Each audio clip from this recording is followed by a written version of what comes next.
yooyu yëpp tabarkalla mag ñi dañu xam fuñ koy jaar bu ko defee ndaw yi dañu faral di triste te baaxul. il faut pas ndaw du triste mukk. ndaw dafa am njàmbaar dëgg la nag du def bêtise waaye dafa am njàmbaar. Pape Malick mi daf ma jël si Pape Malick daf ma jël si ni ma kaay nga waxtaan ak sa mbokk yi ci université bi ndax crise bi dafa yàgg de ma ne ko Aïcha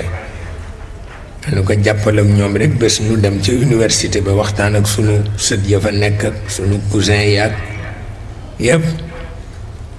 ñu dal di koy jàpp nag def ko waxtaan bu rëy tabarkalla ba mu desee 24 heures Senghor yónnee si ba benn délégation Amadou Cissé Dia Maguette Lo ak Alioune Badara Mbengue ni daal mi ngi may ñaan bu ma fa dem ndax wàllu sécurité tax waaw ma ne ko wax ko ni ko foofu daara la te nun doomu daara la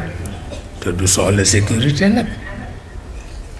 ñu wax ko ko mu ne kon nag baax na ñu dem fa waxtaan ak ñoom ba ñu waxtaanee ba noppi ñoom daal seen tawat yëpp ñu wax ko seen tawat ci sëriñ si ñàkk yitte sëriñ seeg ni ñuy dugganteeg régime beeg nangam ñu di leen jox subvention ñu di ko lekk ak yooyu yëpp soo wax ndeysaan jóge ca dal ci régime bi wax ma ne nañ leen bàyyi ñu wax de bu ñu waxul du baax mukk dañ leen bàyyi ñu wax a wax ba seen xol féex boo gën de soowa lay ndeysaan ba ñu àggale mayte ma ni may leen ma wax leen li ma leen reproché moo di yéen da ngeen dul génn université bi dem fenn te loolu baaxul xamul leen dëkk bi mukk ndax man damay wër rek ci àll bi man ñaari at yu ne dina wër village yi ci Sénégal yëpp te mosuma dajeeg yéen te loolu baaxul kat di leen dem ci àll bi ak di dem ci cité religieuse yi di fa ziyaare ji il faut le faire da ngeen di vendre subvention yi ngeen di wax kooku ristourne rek noonu dañuy fay impôt kon nag ristourne la te yéen it dañ leen di jox subvention di parce que fii baax na de seen université bi baax na waaye yéen kenn mës na ko gis fii baax na de ñu soow nag ba ji ñu ni labbe yi leen gën man leen aayul parce que labbe yi amuñu jabar te ñun am nañu jabar man leen aayul sax de leen looloo tax ñoo na ëpp jot yàlla xam na ko mujj d'accord nag wallaay ndeysaan ñu teg ci fan yu néew ñu dal di dem nag ziyaare ji Tiwaawan dem ziyaare ji Tuuba loolu baax na ci di parce que xam sa dëkk baax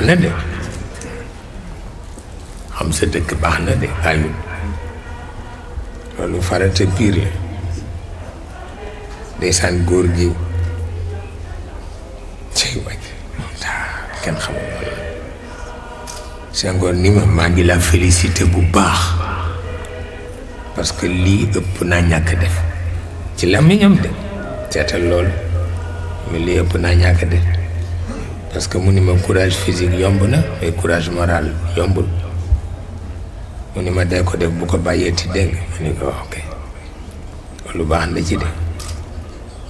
ñu commencé nag waxtaanu yonent bi courage physique courage moral moom toujours loolu foofu lay mujj ma ni ko yonent bi ñaar yëpp la ca am na courage moral am na courage physique loolu la ko yàlla jox nun nag amuñu courage physique mu ni ma pourtant courage physique a gën a yomb boo amee yett rek man ko ndeysaan ñu waxtaan noonu moo tax fii ñëpp a bokk tabarkal loolu kenn xamul lan la mu mel ni kon nag ñi ciy ndaw ñu jàpp loolu te itam ñuy déglu ku am expérience ñu di ko déglu ndax expérience am na solo te jamono bi dafa naqati ci ndaw ndax danga dul dégg lépp danga dul dégg jamono ni mu demee loolu kenn mësu ko gis. jamono bi dafa jaxasoo ba ñu am expérience sax léegi dañu gëlëm waxuma la ndaw ñi moo tax di leen bàyyi xel baax na lool tabarkalla